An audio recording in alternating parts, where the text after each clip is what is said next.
Expo. Espérons que le téléphone ne se casse pas la tronche le temps de cette intro. C'est parti. Il est 8h, pas du tout. Quelle heure il est? 7h49. Je regarde pas parce que je regarde ma route. Il est 7h59. Et je prends la route. Enfin, c'était déjà 15 minutes que je roule. Je vais chercher mes copines sur Reims.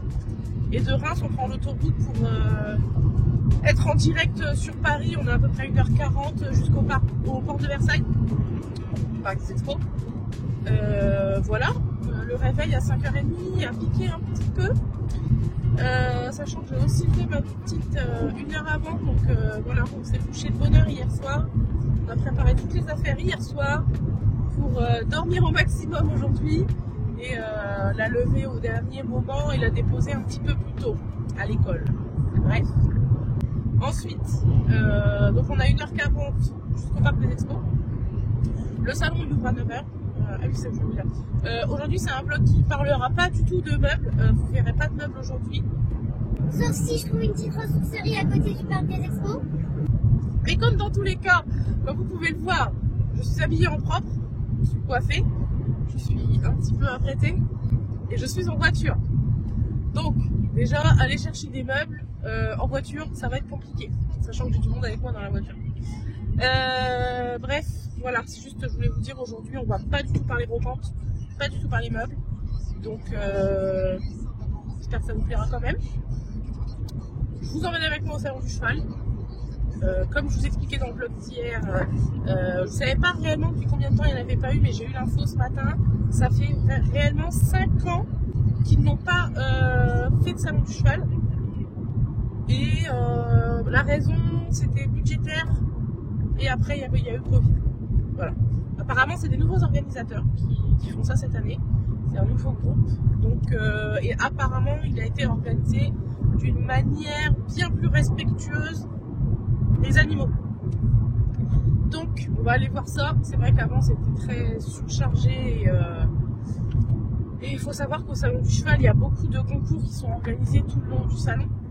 Et qu'avant ça durait une semaine entière, donc vous aviez plein de concours organisés sur tous les jours, et du plus petit concours jusqu'au plus gros CSI 3 étoiles et j'en passe, enfin vraiment des gros trucs avec les cavaliers de l'équipe de France, etc. Donc voilà.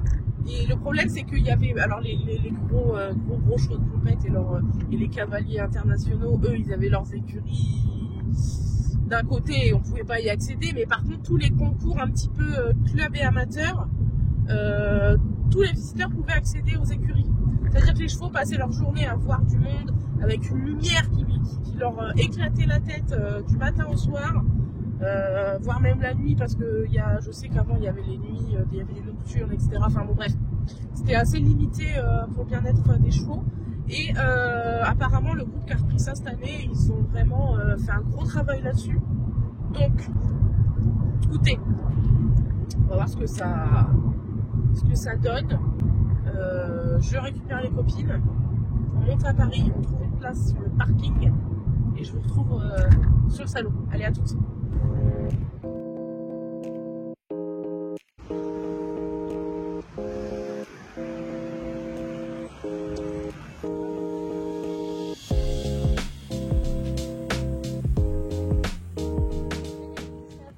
Presque 2 heures plus tard, on est arrivé sur le salon. Enfin, on a trouvé une place hyper facilement sur le parking, donc ça c'est cool.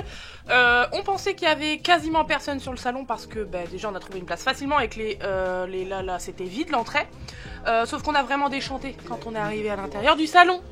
Donc on a commencé par rentrer dans la toute première partie du salon, on s'est dit ça va, il n'y a pas grand monde, et en fait là vous voyez c'est quand même assez chargé. On a commencé par se manger une petite gaufre tout bonnement parce qu'on avait faim, en fait il était, faut se dire quand même quasiment midi je crois quand on a mangé la gaufre là.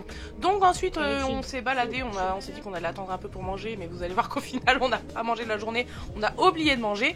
On s'est dirigé un petit peu vers la carrière principale je crois, où il y avait une démonstration de western, mais je vous avoue qu'on s'est pas attardé sur cette partie-là, on a vite été se balader dans tout l'espace exposition, stand, matos, etc.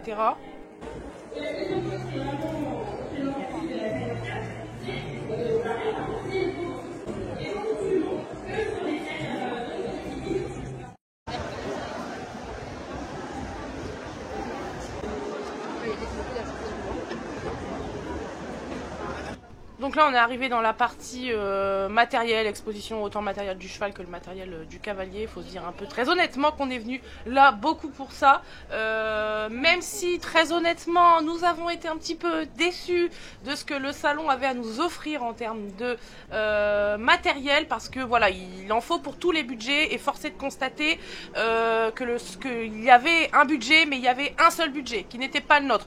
Tout était vraiment très au-dessus de notre budget. Bon, l'avantage du coup, c'est qu'on s'en est vite rendu compte et qu'on s'est dit qu'on n'allait pas s'attarder sur toutes les selleries, etc. On a été profiter d'une conférence que donnait Kamel Boudra, donc c'est un journaliste du milieu équestre qui travaille aussi beaucoup pour Equidia et qui fait aussi beaucoup d'autres choses super intéressantes. Et c'était une conférence sur l'influence dans le milieu équestre. Donc je dis pas que j'ai les pieds dans l'influence, mais le fait d'entendre certaines réponses à des questions qui sont vachement cohérentes avec ce que je propose aussi, ça répond à certaines questions que j'avais aussi, donc c'était assez intéressant là-dessus.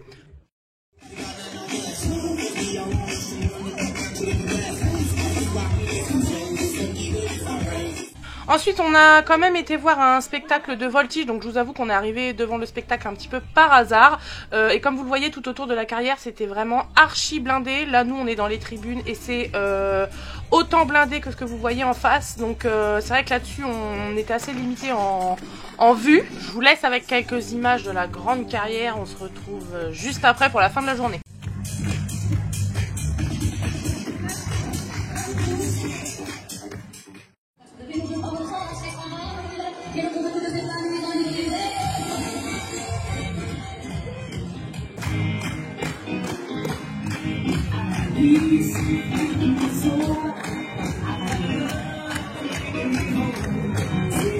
Quel sport, quel talent!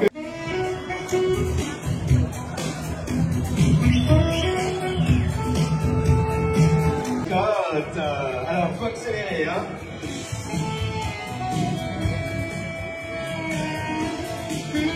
Offert par BL Media, un t-shirt du salon du cheval de Paris.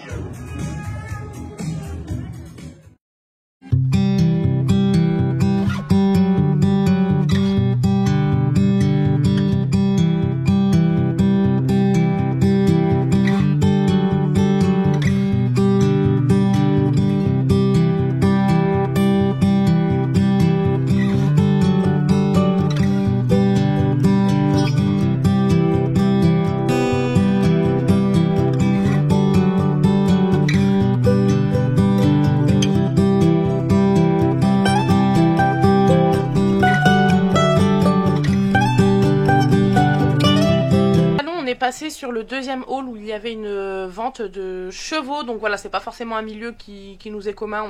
On a jeté un petit œil pendant une demi-heure et pour tout vous dire, on est reparti à la suite de ça parce qu'on est sorti dans l'optique d'aller manger et finalement on n'est pas revenu sur le salon parce qu'en concertation on s'est mis d'accord sur le fait que voilà, le tour du salon a très vite été fait, qu'on n'avait pas d'intérêt à faire un deuxième tour étant donné que tout ce qui était matériel était vraiment hors budget, en tout cas c'était pas dans notre gamme de budget.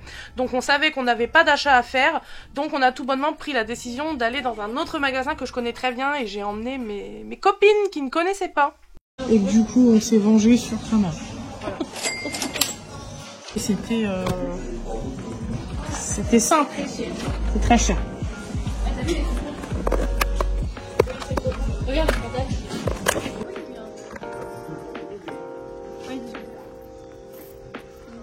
Magnifique les strass.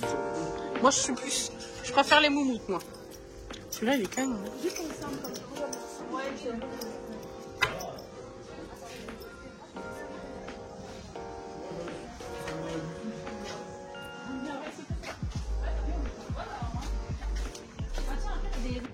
Petite adresse si vous la connaissez pas, c'est un magasin qui s'appelle Kramer et ils sont basés, enfin il y a en tout cas une antenne à Céris. Moi j'aime beaucoup ce magasin parce que déjà on est dans mon budget clairement et en plus rapport qualité-prix assez fou et j'adore ce magasin, c'est trop beau, j'adore, voilà c'est tout. Je vous laisse avec ça et je vous dis à très bientôt dans un prochain vlog. Nous on a repris la route et on est rentré à la maison. Voilà, c'était une très bonne journée. Même si le salon, c'était pas pour nous quelque chose de réussi, on a quand même passé une très bonne journée ensemble. Allez, à la semaine prochaine, ciao!